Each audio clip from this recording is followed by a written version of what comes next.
Eu tenho 68 anos de idade, aceitei a verdade com 17 anos.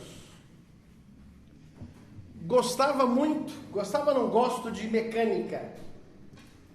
E eu tenho um tio que é mecânico, morava numa cidade vizinha, e toda vez que eu ia na casa do meu tio, estava ali na sua oficina, observando, e eu disse para ele, olha, eu gostaria de aprender mecânica. Então, ele disse, se você tem desejo de aprender mecânica, eu vou arrumar uma oficina na cidade onde você mora. Eu tinha um amigo, tinha uma oficina mecânica, e de fato arrumou, e nós começamos então a ajudar na oficina mecânica. Mas por uma questão, eu entendo que foi uma providência divina, o dono da oficina, ele, não sei se foi uma maldade, ele fez eu tomar um choque de bobina. Era um choque violento. E resultado, nunca mais eu apareci ali naquela oficina. E na mesma ocasião, o meu irmão caçula estava trabalhando numa loja de sapato na cidade de Franca. Mas ele não estava gostando disso. Olha, eu vou sair e se você quiser eu vou falar com o dono da loja para você trabalhar nessa loja. Então tá bom. E foi o que aconteceu. Quando nós chegamos ali na loja, uma semana eu já sabia o preço de todos os sapatos. Começamos a trabalhar. Quando chegou na sexta-feira, o dono da loja disse assim, olha, amanhã você não precisa vir, porque eu não vou trabalhar amanhã.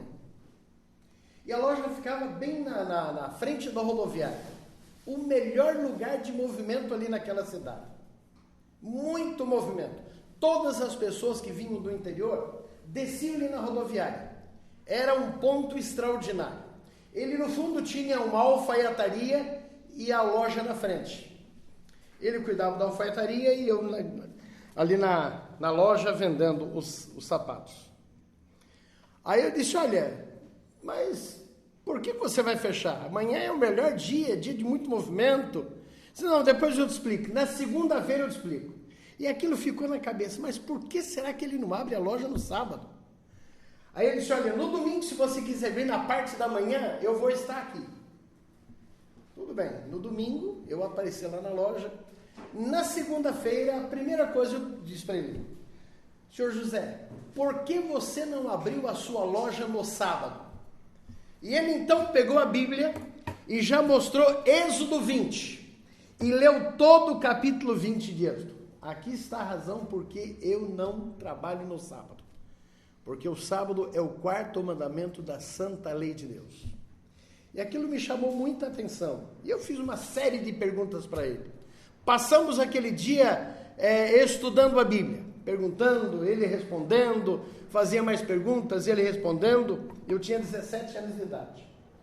Ele disse, olha, vou te matricular na Voz da Profecia. E fez um pedido para a Voz da Profecia. E nós começamos a fazer um curso por correspondência.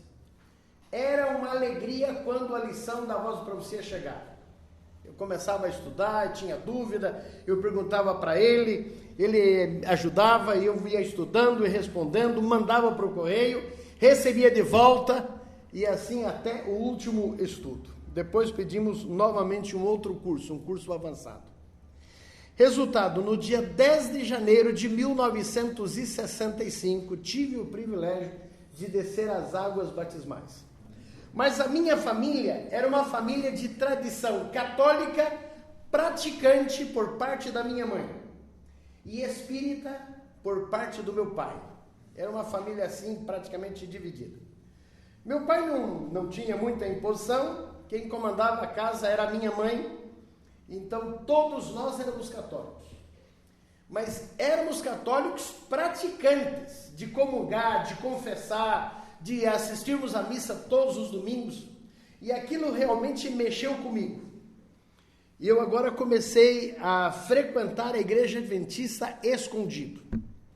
Eu ia a minha família pensava que eu ia para a loja, na realidade eu levei uma roupa, deixei lá na loja, ia com roupa de trabalho, abria a loja, trocava de roupa, ia para a igreja, saía da igreja, voltava para a loja, trocava novamente a roupa e ia para casa.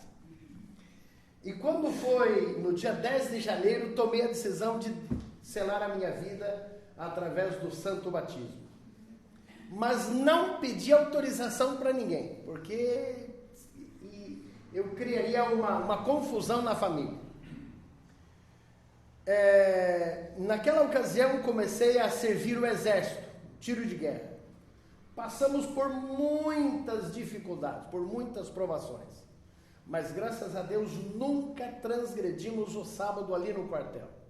Tivemos que ficar preso, mas não transgredimos o sábado. Estava terminando o terceiro ano do ensino médio, na área de contabilidade. Eu fechei a nota em todas as matérias, mas ficou apenas uma única matéria, que era ciências. Eu necessitava de 1 ponto somente para fechar a nota. E exatamente aquela matéria caiu na sexta-feira à noite, no sábado. E aí conversamos com a direção e o diretor da escola disse, olha, se você não vier, você vai receber 0. Eu aconselho que você venha, faça a sua prova, você está precisando apenas de 1 ponto, venha, se você não vier, você vai ser reprovado. Naquela ocasião tinha um chamado Segunda Época, e a gente ficava as férias inteiras em agonia, esperando até que chegasse a Segunda Época para fazer um novo exame. E o resultado foi, e se o exame da Segunda Época cair novamente no sábado ou na sexta-feira à noite? Minha família nem pensar, né? Eles não tinham noção do que estava acontecendo. E nós passamos umas férias angustiadas, orando as férias inteiras, para que o exame não caísse na sexta-feira à noite. Caiu no sábado à noite, mas pegava uma beiradinha do sábado. E eu fiz o meu pôr do sol, saí com a turma da igreja para fazer o meu trabalho. Quando deu o pôr do sol, olhei no relógio e disse, olha, agora eu vou para a escola para fazer o meu exame. E quando eu cheguei na escola, não queriam deixar entrar. E com muito sacrifício, com muito argumento, deixaram entrar. E graças a Deus, passei de ano. A minha família nem tomou conhecimento disso. Nem tomou conhecimento. O meu pai, ele era mestre de obra e o sonho dele era que um filho fosse engenheiro. E ele depositava toda a confiança no filho mais velho para que seguisse a carreira do pai. Fez de tudo. E quando eu disse para o meu pai que ia fazer teologia, aquilo foi como se fosse uma punhalada no coração. Foi um desespero para a família. Eu realmente saí de Franca, vim para São Paulo, não tive condições de permanecer aquele ano, isso foi em 68. Voltei para Franca e fiquei mais um ano me preparando. Quando foi em 69, vim para São Paulo tomar conta de um depósito de sapato, até o final do ano, ganhando dinheiro para que pudesse pagar o estipêndio. E comecei então a faculdade no ano de 1969. Estudei 69, 70, parei no ano de 71, aliás, 70, 71, parei em 72, continuei em 73 e terminei em 74. Iniciei o meu ministério no dia 1º de fevereiro de 1975, na cidade de Três Lagoas. O primeiro mês foi um mês de colportagem. Visitei as principais pessoas da cidade e ali iniciamos o nosso ministério. Naquele ano, no dia 5 de julho de 1975, eu li uma meditação que na realidade revolucionou o meu ministério. Tinha tudo para ter um ministério medíocre, mas graças a Deus, aquela meditação mexeu lá no fundo do meu coração. E eu quero tomar liberdade para ler esta meditação. Se você me perguntar o que eu li a semana passada, é bem provável que eu não vou saber. Mas essa meditação do dia 5 de julho de 1975 estava exatamente iniciando o meu ministério. Ela mexeu comigo. ela me ajudou muito. Essa meditação matinal, ela narra a triste história de um ex-estudante de teologia que se tornou um comunista e escreveu o seguinte para os seus ex-colegas de teológico. Ele escreveu assim: o que para vós parece de primacial importância, para mim, ou não é desejável, ou é impossível de ser entendido. Mas há uma coisa pela qual sinto-me profundamente apaixonado, é a causa comunista. A causa comunista é a minha vida, é o meu negócio, é a minha religião, é o meu divertimento, é a minha distração, a minha namorada, a minha esposa, minha patroa, o meu pão, meu alimento. Por ela eu trabalho durante todo o dia e com ela eu sonho à noite. O seu fascínio sobre mim aumenta com o tempo em vez de diminuir. E ele continua: quando pensardes em mim, tereis de pensar num comunista, porque estou inseparavelmente ligado a este movimento. Não posso, portanto, manter uma amizade, uma conversação, sem que essa força me guie e dirija. Eu avalio as pessoas, os livros, as ideias, as ações, segundo afetam a causa comunista e por sua atitude para com ela. E ele conclui dizendo o seguinte: já fui encarcerado pelas minhas ideias, mas se necessário for, estou pronto a enfrentar as linhas de fogo, mas defendendo a causa comunista. Companheiros, irmãos, o que aconteceria se os quase 20 milhões de adventistas espalhados pelo mundo todo tivesse essa convicção absoluta e pudesse parafrasear esta história no lugar de causa comunista, colocar causa adventista? E eu tomo a liberdade nesse momento para ler novamente esta meditação, agora parafraseando, colocando no lugar de causa comunista, colocando causa adventista. Ficaria assim. Vamos imaginar o inverso. Vamos imaginar que esse ex-comunista deixou as fileiras do comunismo, ingressou na faculdade de teologia e está agora preparando para ser um ministro do Evangelho, defendendo a causa de Cristo, propagando a volta iminente do Senhor Jesus. Então ficaria assim: o que para vós parece de primacial importância, para mim, ou não é desejável, ou é impossível de ser entendido. Mas há uma coisa pela qual sinto-me profundamente apaixonado, é a causa adventista.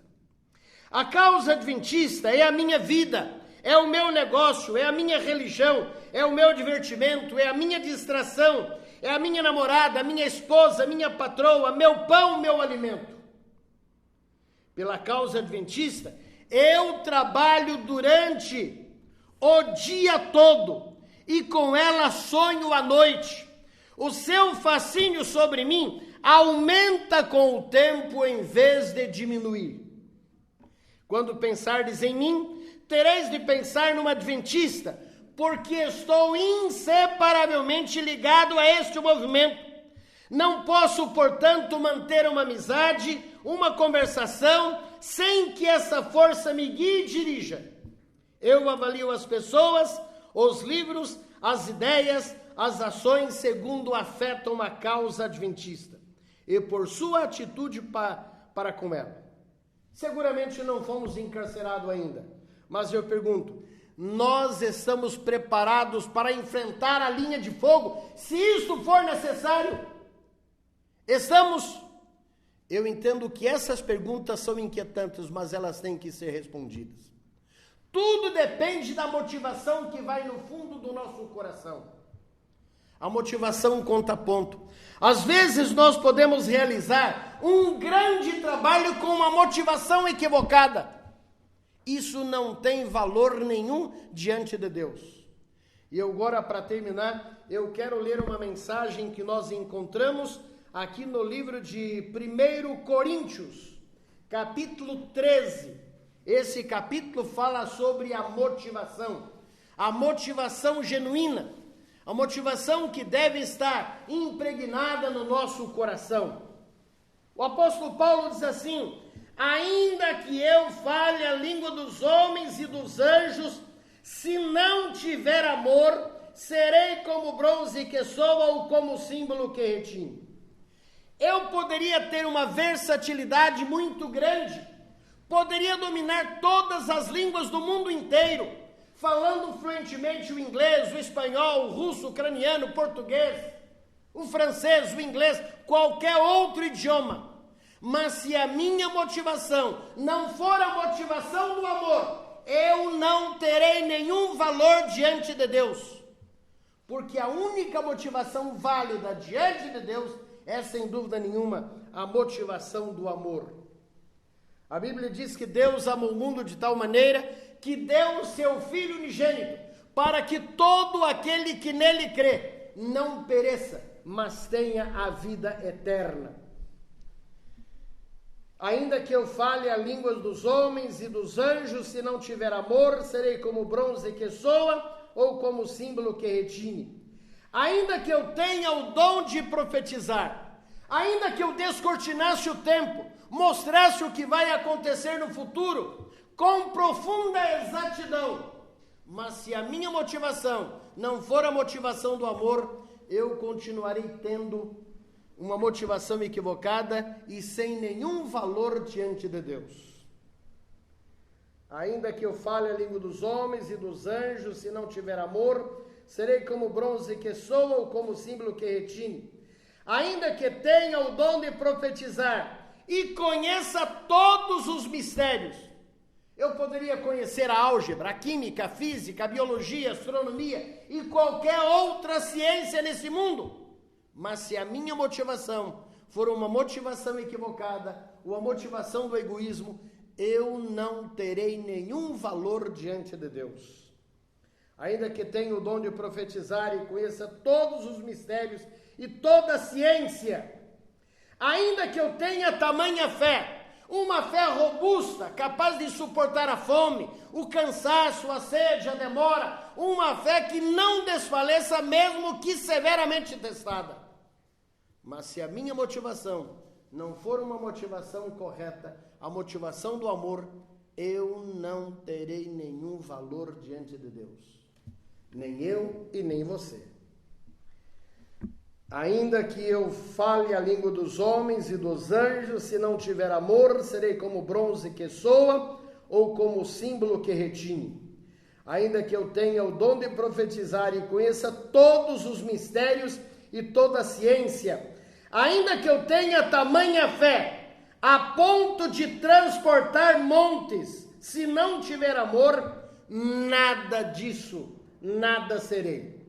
O que é nada? O que é nada? Qual é a definição de nada? Hein?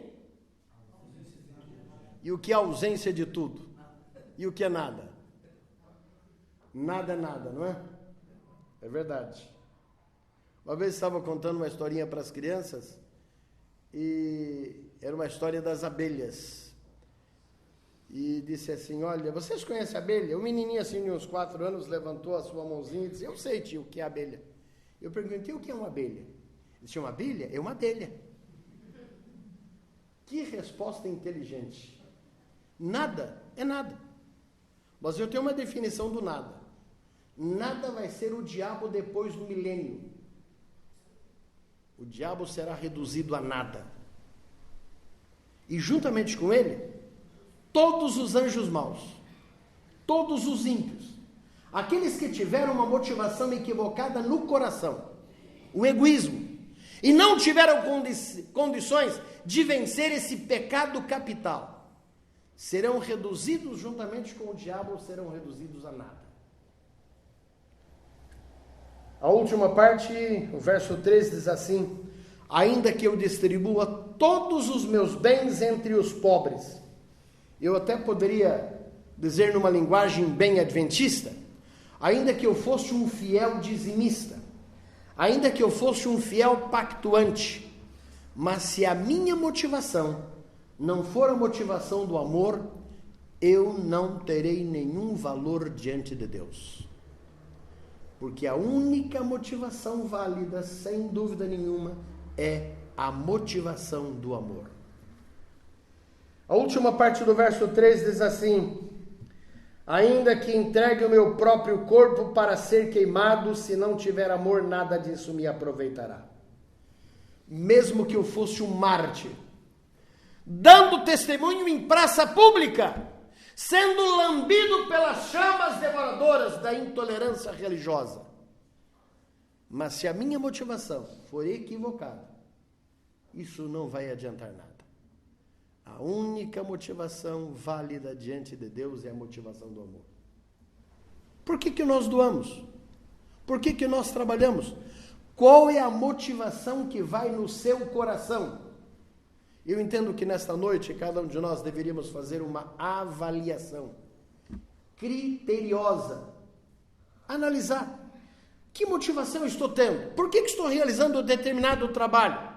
Quero aparecer? Estou fazendo por que motivo?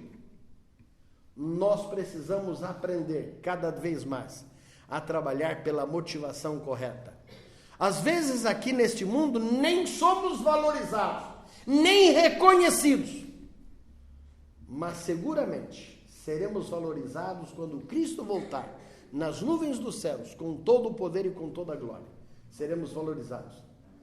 A Bíblia nos diz, quando Cristo voltar, vai dizer: fostes fiéis no pouco, sobre o muito te colocarei. O máximo que nós fizermos aqui nesse mundo ainda é pouco. Nós poderíamos fazer muito mais.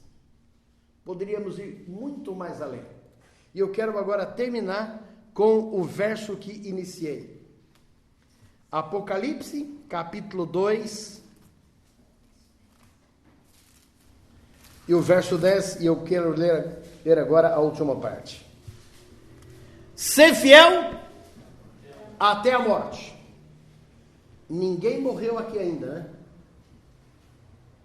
Então é tempo de fidelidade. O nosso limite é a morte. Enquanto o coração estiver batendo aqui no peito, a nossa motivação deve ser a motivação do amor. Precisamos trabalhar, precisamos ajudar, dar um estudo bíblico, entregar um livro, dar um testemunho, falar de Cristo para alguém, apressar a volta iminente do Senhor Jesus. Esse é o nosso trabalho. Os anjos gostariam de realizar o nosso trabalho, mas não podem. São proibidos. Essa obra é uma obra de responsabilidade humana, não é uma obra de responsabilidade angelical. Se nós não fizermos o trabalho, não serão os anjos. A Bíblia diz que a natureza inanimada, as pedras, falarão de Cristo. Não permitamos que as pedras, a natureza inanimada, fale de Jesus. Falemos com ousadia, com coragem, com determinação, deste Cristo que está prestes a voltar nas nuvens dos céus. Que Ele nos abençoe, que Ele nos ajude, é o nosso desejo e a nossa oração. Amém.